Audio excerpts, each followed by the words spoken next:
Hello, Tarot Kadib community. Hello, accessible astrology community. Hello, everyone else who might be listening to this right now, who has an interest in astrology, philosophy, art, the deeper meaning of why we are here.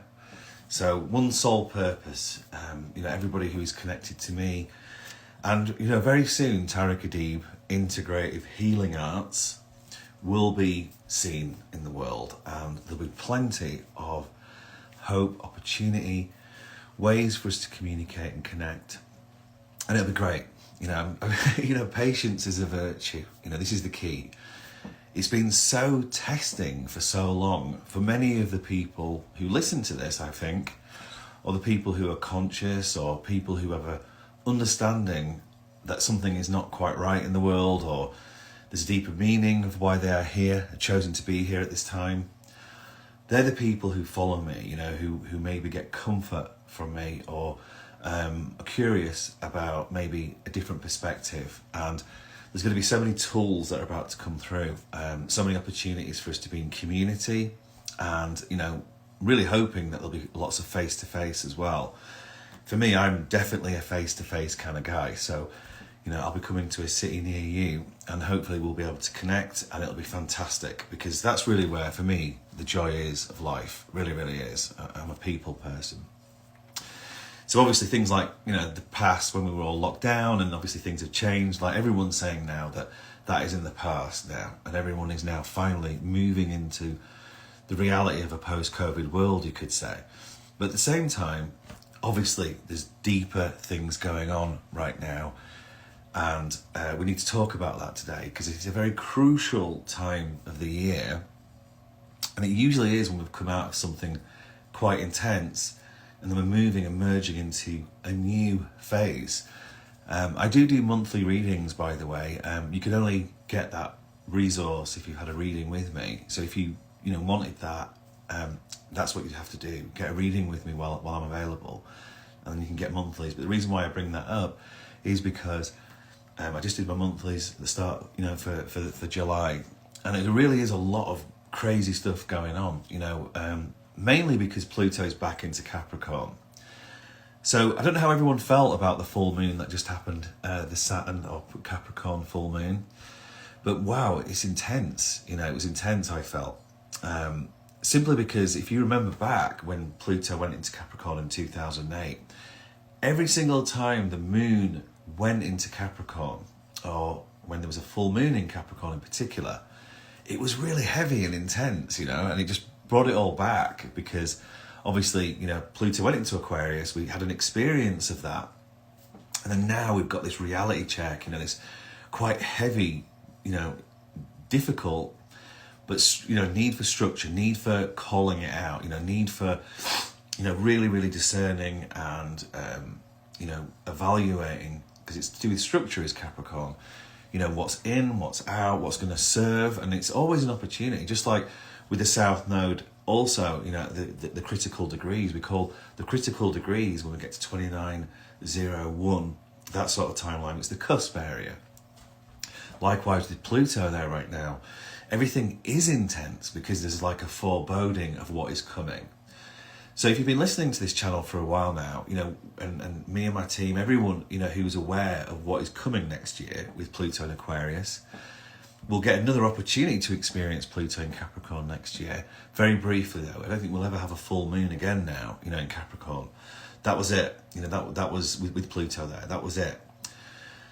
So that is helpful, it's always helpful. It could always be difficult and easy. This is the paradox of the universe that we live in. There's always the opportunity for simplicity or difficulty. And that's why surrender is such an important thing.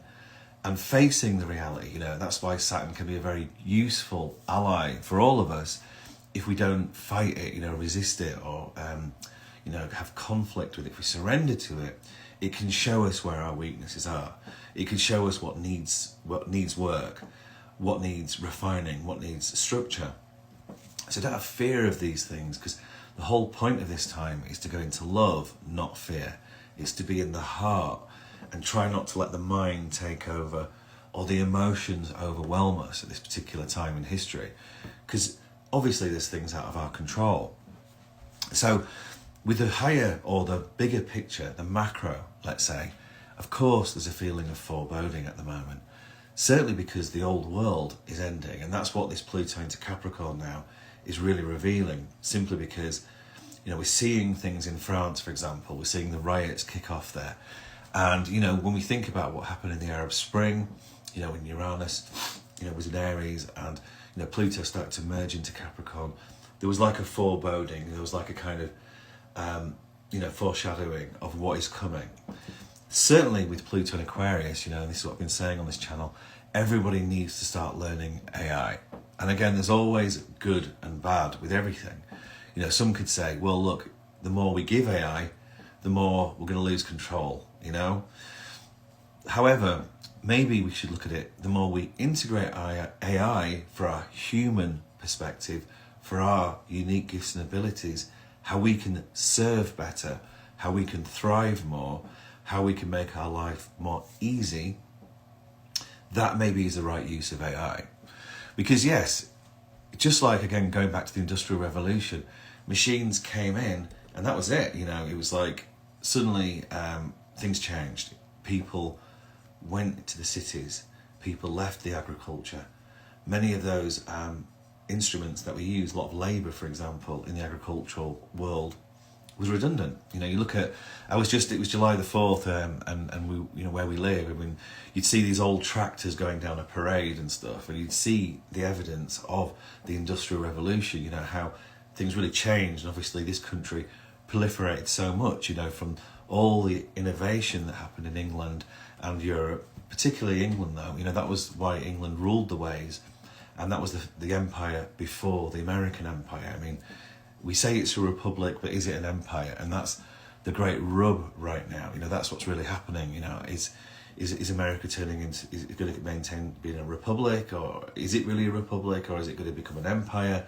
And then you've got obviously the emerging East, you know, and you know, the countries now, you know, India, China, you know, all the countries, it's even Saudi Arabia, you know, are all like, you know, I'm not letting the dollar take over us anymore. We're going to maybe unite, you know, rather than have this sort of divide and conquer sort of stuff, which, to be honest, goes further back. You know, it goes back to all tactics of war, but in particular, you know, the British Empire was very good at that. And it's not just the Brits, obviously, it's Europe as well.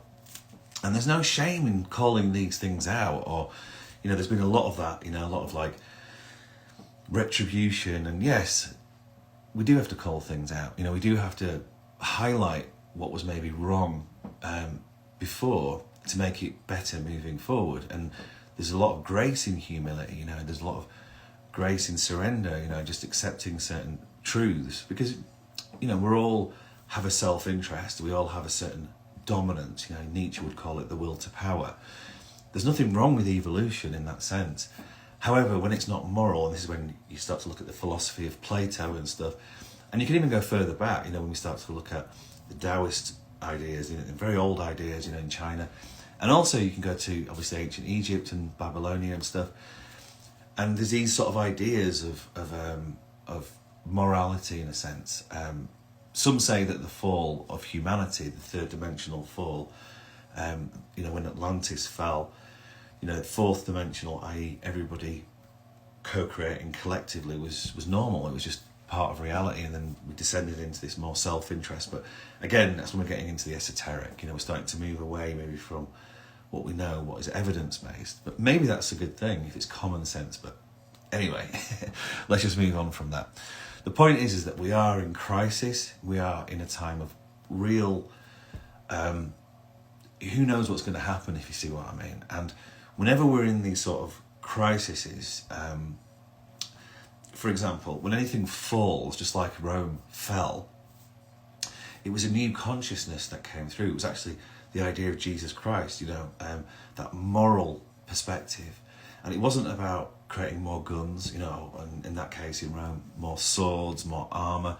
No one could really defeat Rome, you know. It was the consciousness, let's say, of Christ. Again, the idea of his ethics, you know, do unto others what you would do unto yourself, you know, forgiveness, you know, these sorts of amazing qualities, with all the prophets, brought something to consciousness.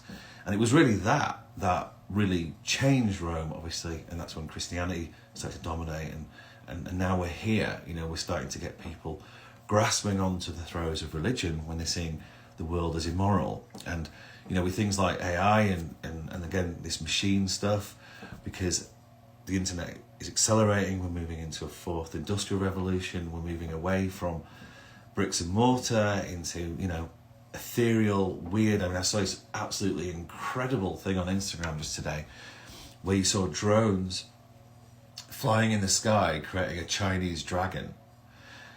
And I thought it was spectacular, and I've seen things like that in my own visions about, what a music festival could look like. And then you start to see, that already being the case in places like Burning Man. So what I'm saying is that it's good and bad. It's like, it's bad for drones because obviously you look at the Ukraine war, obviously that technology, is kind of terrifying.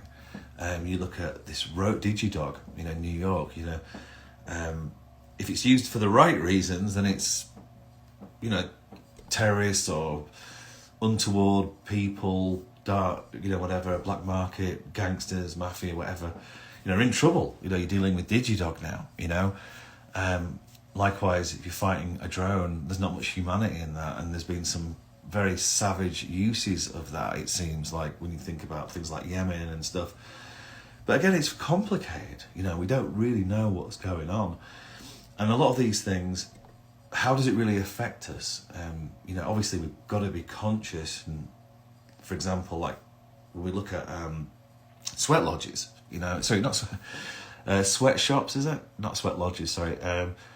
These horrible places in, let's say, Asia and Indonesia, whatever, where people are working like slaves to create really cheap goods for places like the West, like, America, and Primark apparently, and other places, get these very cheap goods, sell them at a very cheap price. And the reason why it's so cheap is because of slave labour, because there's no opportunities. Or you look at, I think in China, there's these like Muslims who apparently it's like concentration camps. It's shocking.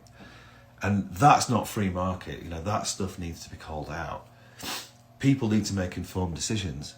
Ignorance is no defence. And sadly, a lot of these anomalies and immoral behaviours is because of ignorance. It's because people aren't making informed decisions. And ignorance is bliss until you know otherwise. When you know otherwise, there is no going back. And sovereignty, actually, and natural law, self-defence, it's not ignorant, it's informed. So we could all be ignorant to a certain extent, but when things get revealed, you got to face it then. So it's better to know now, it's better to be wise and knowledgeable and do the best that you can with what you know, or certainly be curious enough, to inquire. It will save you in the end. Ignorance will not save you in the end, and that's the problem. So, in this uncertain time, we've just had that full-on Capricorn moon. And, it's funny, I was here, like I say, for July the 4th, and the celebrations here, it's really interesting to see, community, and it's great. At the same time, you see, like say, there was Democrats and there was Republican floats going past, and, one was saying very different to the other, and that is real, and it's funny because I was chatting to some people, and when you look at Europe, let's say France, people are kicking off right now. You look at England and, people potentially got a really rough winter coming in Europe, no doubt. And then you look at other countries where the suppression seems very intense. Someone like Egypt, you could think that one perspective, they've got a strong leader, let's say, like China, like Russia even, so they can continue this path under difficult circumstances, let's say, if other countries are trying to make it difficult for them. And the flip side, you could say it's a totalitarian state, and that's the difference between the idea of freedom and the idea of communism. That's the left and right stuff that's playing out. Here, it's like woke versus, right wing, that's the extreme versions of these things. It's not going away. Inflation is not going away.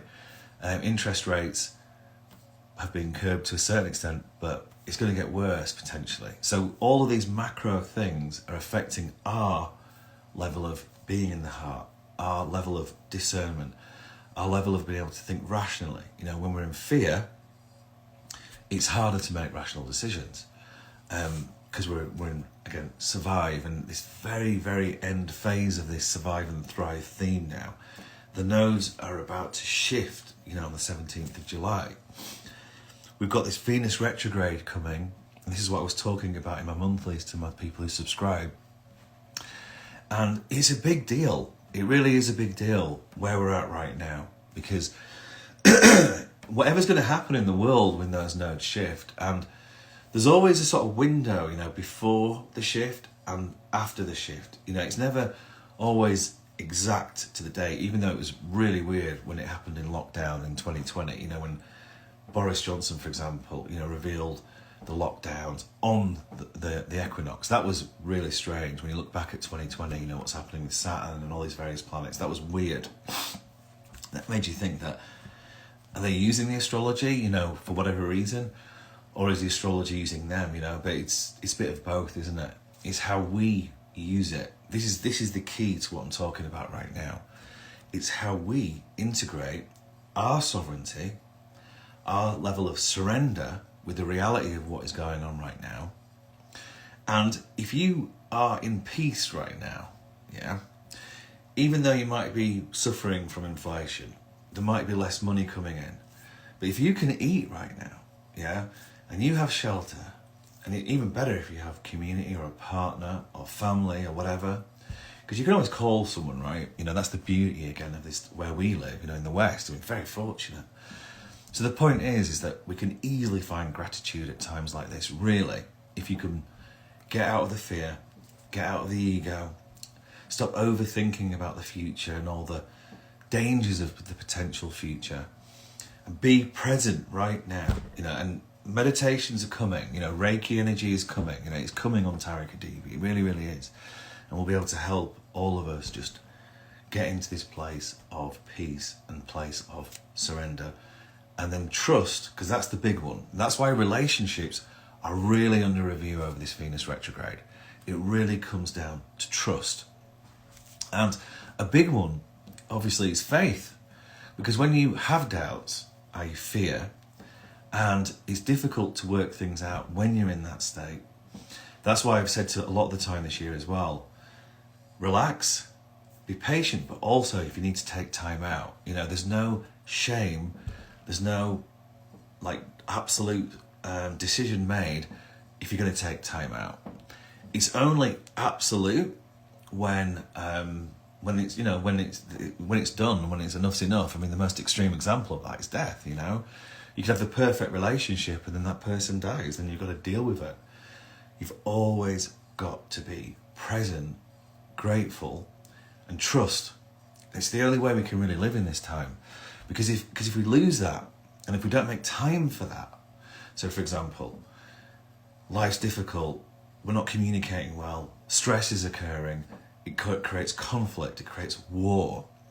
We've got to remove ourselves from that. Because, like I say, when the declaration is there, you know, when there's a declaration, when there's a treaty or a war, you know, declaration of war, whatever it may be, that's when it's on. You know, as Sun Tzu would say, you know, we're always preparing for peace in a time of war.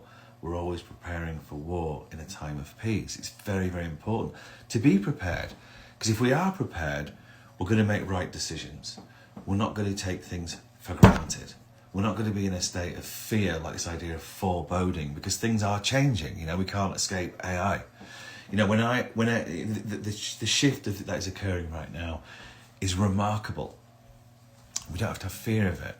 We just need to know why it makes sense to us. And it might not. It might have no bearing on us whatsoever if we're living out in the boonies, as they say here. And you're living out and you're living in the farmland and you're growing crops. It might not make any real difference to us right now. Just like for a lot of people, the internet wasn't relevant for years until, like, say, social media came along, for example, and it made it easy to communicate. So we're still in a phase where there's the great unknown, and that is obviously to do with Aquarius. We're moving into that Aquarius theme more and more as the years pass by.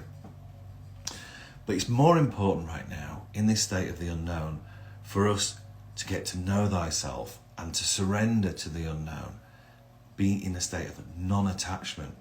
That's how we can be present on a day-by-day basis.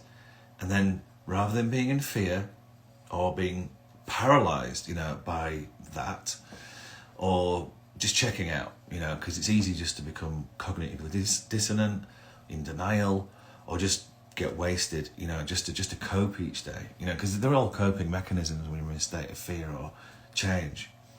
If we could be present, relax, and just do a little bit every day, then maybe we might entertain the idea of AI and see why it's useful. For example, because like I say, everyone listening to this right now obviously has a consciousness or a sense of self where they know something's not quite right, but also be self-aware enough to know that they exist for a reason at this time, to do something hopefully positive, and to do something of service, because that's the people I want in my community, And when we start to really, really develop and start to communicate more, see each other hopefully, and start to manifest the gifts that we've been given, because, there's so much to be grateful for. If you have eyes, if you can hear, if you can see, if you're healthy, all of these things are just amazing gifts, because there's so many people in the world that don't have that.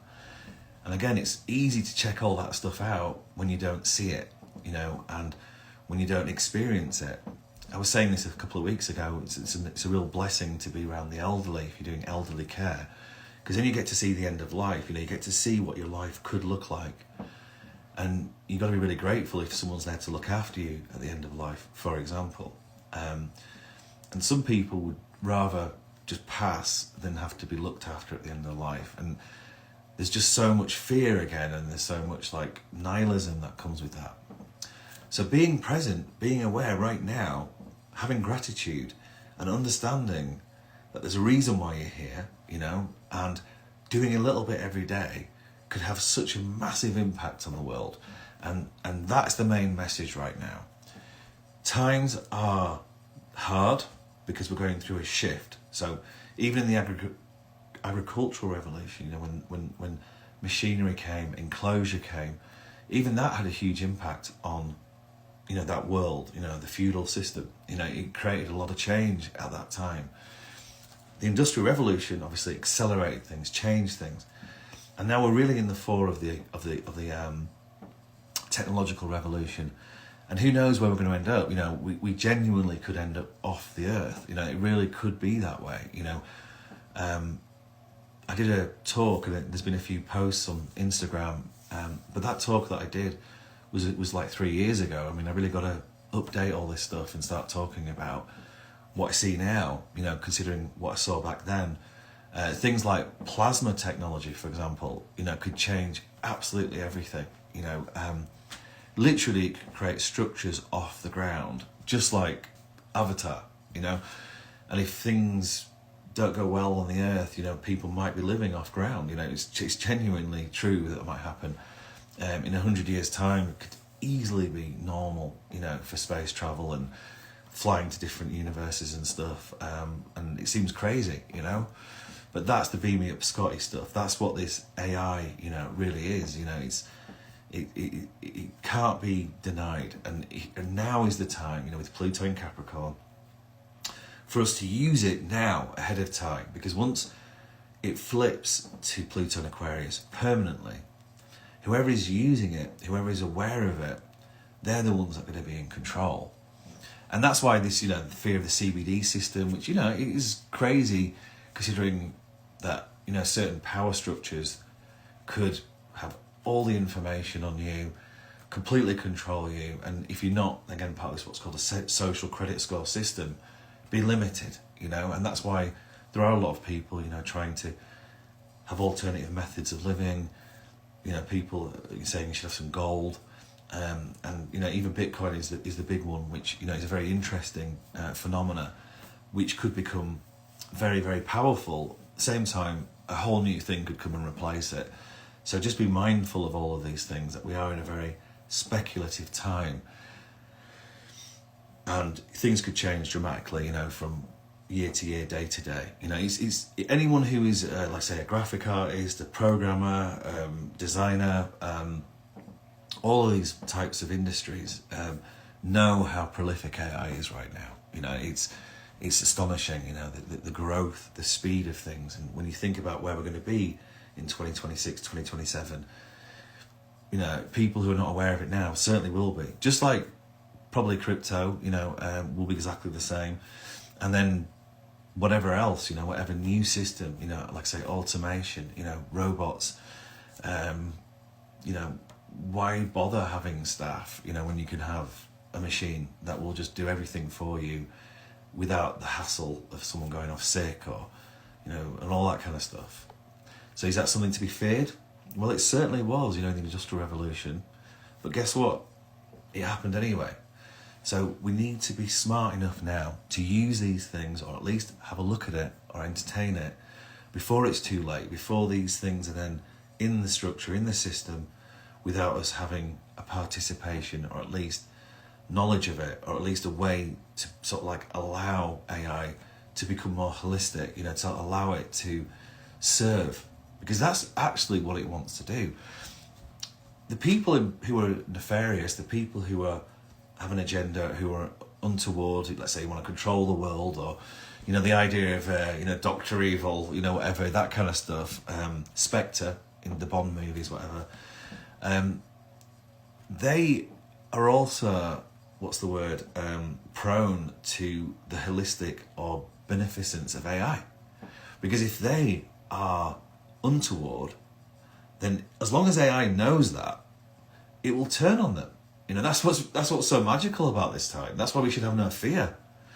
If we fear something and go into ignorance, then we're not being sovereign. We're not using natural law. We're not allowing the universe to prosper. Because if we're benefic and we are conscious and we are wise people, this is where definitely to the Gen X's now, by the way. Obviously the millennials are digital natives and they've already got an understanding of technology, and even more so the younger generations. Just think about what the Pluto and Aquarius are going to be like. I mean, how connected they are going to be to AI, the metaverse, technology. It's just going to be so integral to their psyche, Pluto and Aquarius, right? That if we don't work this out, if we don't start allowing harmony with this stuff, if we don't start giving good grace, consciousness, whatever, to this technology, then effectively that generation could just say all of these people need to be eliminated, because we're not serving this evolution. We're not going to be able to connect with extraterrestrial intelligence. We're not going to be able to fly to wherever. And that's why this time is so crucial, because right now on the earth, if disclosure is coming, if this technology which maybe has been hidden, because again, AI will reveal all of that. This is the point. This is why we've got to be open right now. If transparency is a product of the internet, i.e., everything gets revealed, the great reveal, as people are saying, then we might have to allow for things to come out. For example, there was giants, for example, on the planet, before it all got hidden. Now, I'm not saying that's true, okay, just to qualify that. Because there's also a danger that we can all get manipulated by this stuff, like people talk about a fake alien invasion, for example. This is how crazy the times we're living in, right? However, if divine intervention could happen, and it could happen this month, and what do I mean by that? Well, that could be a solution to everything, because at the moment it seems very fraught, it could seem very scary, the old system, the old fiat currency, the abuse of the dollar, the elites taking over the world, in the sense that, the inequality of wealth is only increasing exponentially, okay, because it doesn't make any sense. For the fact that free energy and all these sorts of ways to heal the world, to create harmony on the earth, why is that not happening? why are people becoming more ignorant and checking out? There is sadly a consciousness that does want a lot of people to die, and that's not to sound super dark and paranoid or conspiracy theorist, but I'm sure there is a logic to certain people where think there's too many people on the planet. How are we going to sustain the world? I mean, it's a Malthusian doctrine. It happened again in the Industrial Revolution. Before the Industrial Revolution, it happened. Malthus, and you need to study this stuff. He really believed that famine was going to take out loads of people. They also believed that the plague, obviously the bubonic plague, happened before the Industrial Revolution, and a lot of theorists, Thomas Malthus in particular, believed that. He was like, well, the nature of survival is that we don't have enough resources, so famine or pestilence or plague will take out a lot of people. So there's probably some people who think these things are a good thing.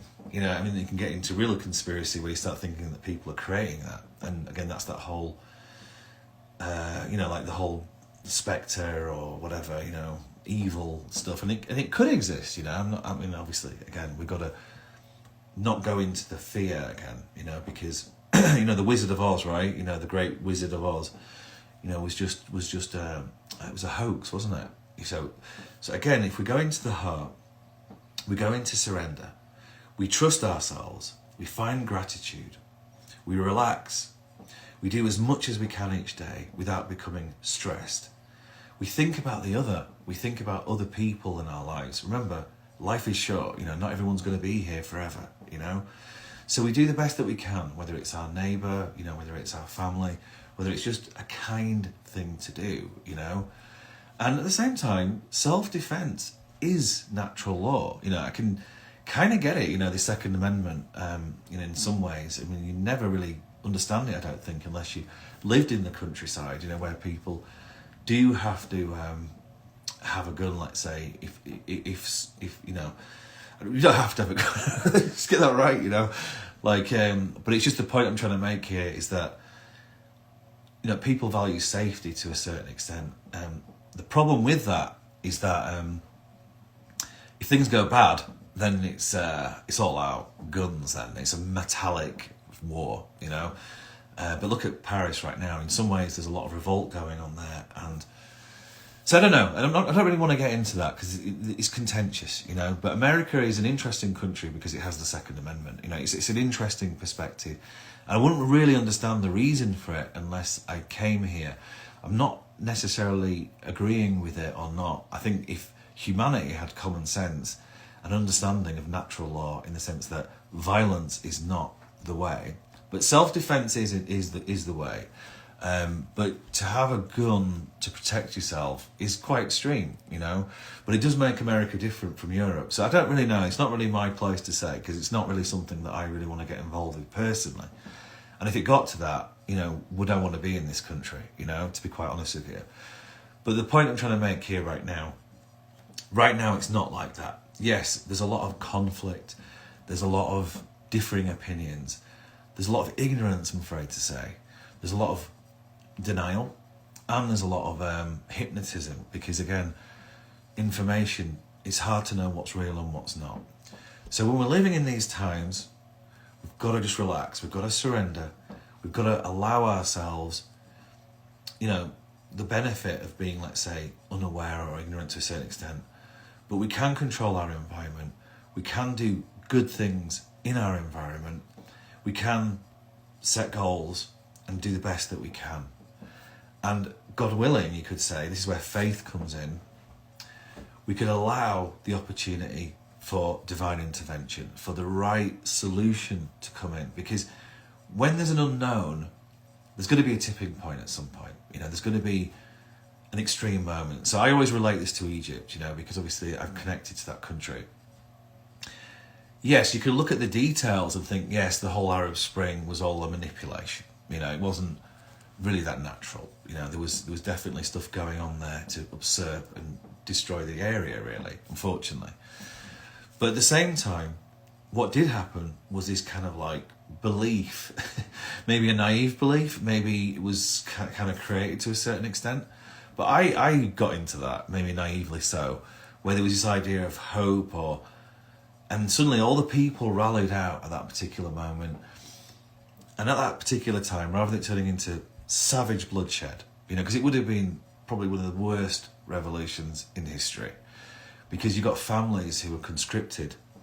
Obviously, you've got the creation of Israel, where I'm sure a lot of people who are not in politics, who understand the bullshit of the whole situation, don't want to fight with each other. In fact, there's so much in common with the people in that area. If you actually spend time, I'm lucky enough that I've spent time with Israelis. Obviously, I'm Egyptian. So if you actually spent time with those people, take away the politics, take away the conditioning, there's so much in common. It's crazy, But sadly, war is created through separation. War is created through boundaries and borders. War is created through the fear of scarce resources, and also the fear of a marauding or a growing interest in the area. And you're seeing it sadly in Israel right now. And it's hard to know what's really happening, what's the truth and what's not. So I don't really want to get too involved in any of that. But again, it's war. If it was peace, that would not be happening. It'd be collaboration. It would be harmony. It would be trade. It wouldn't be death. And that's the times we're living in. When you look at the Ukraine war.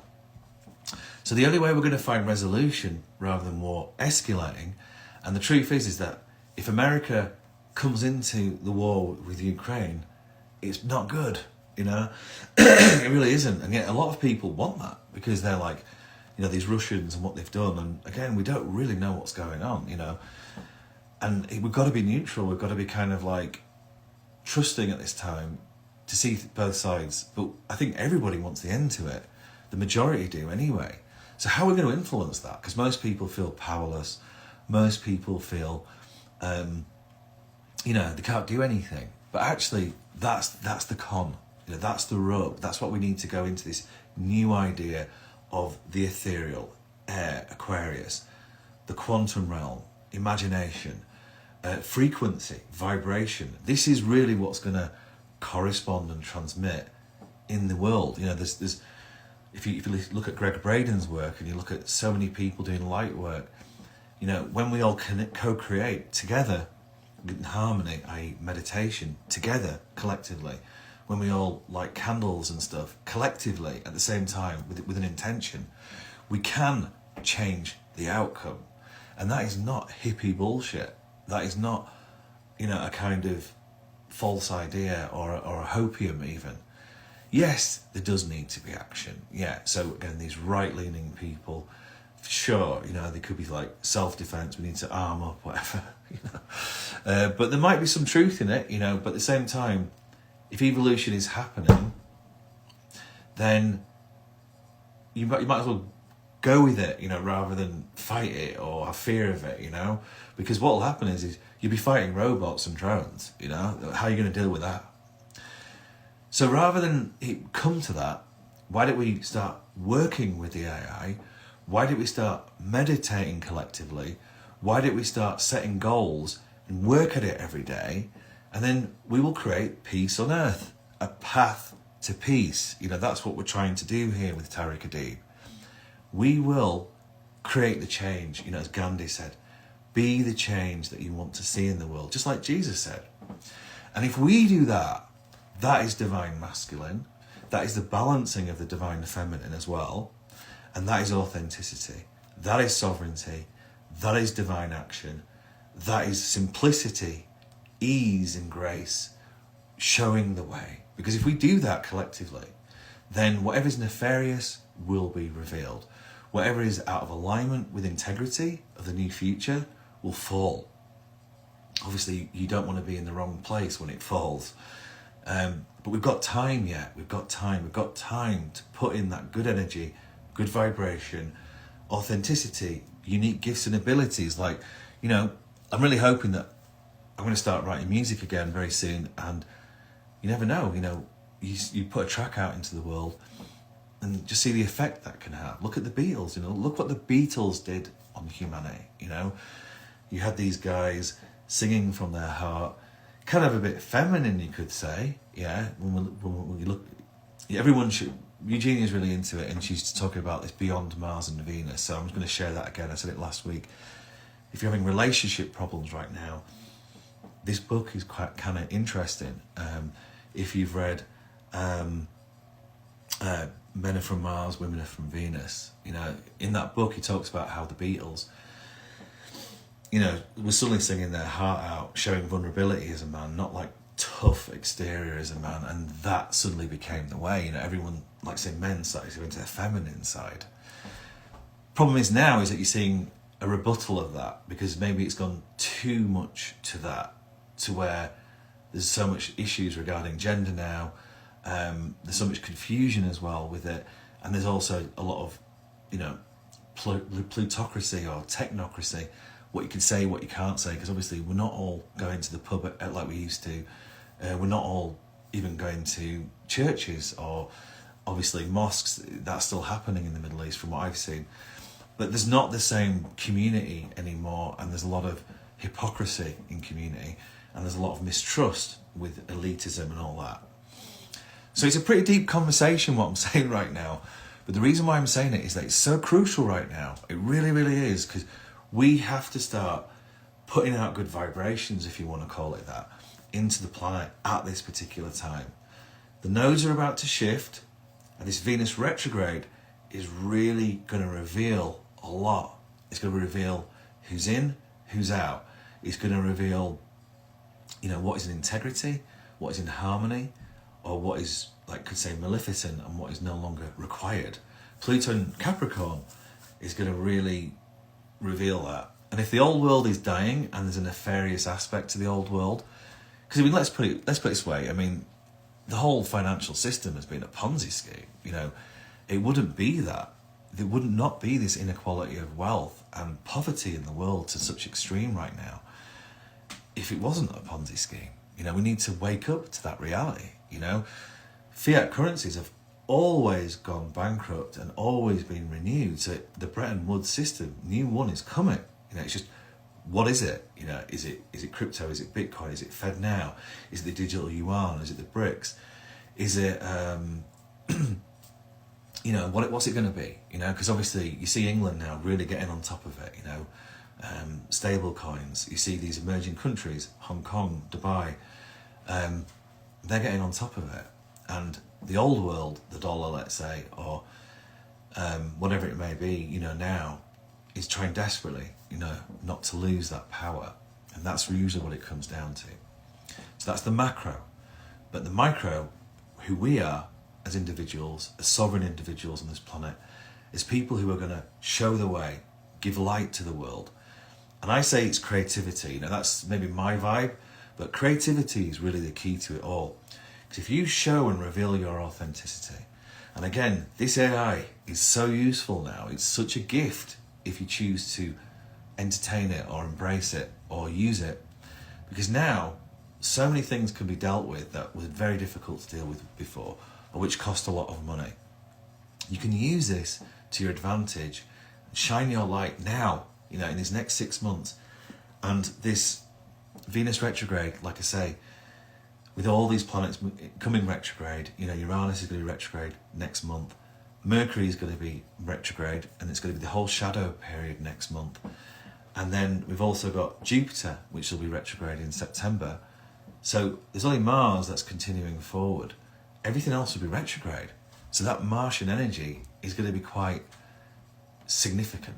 You know, that male energy, that warlike energy potentially, you know, it's going to be quite real.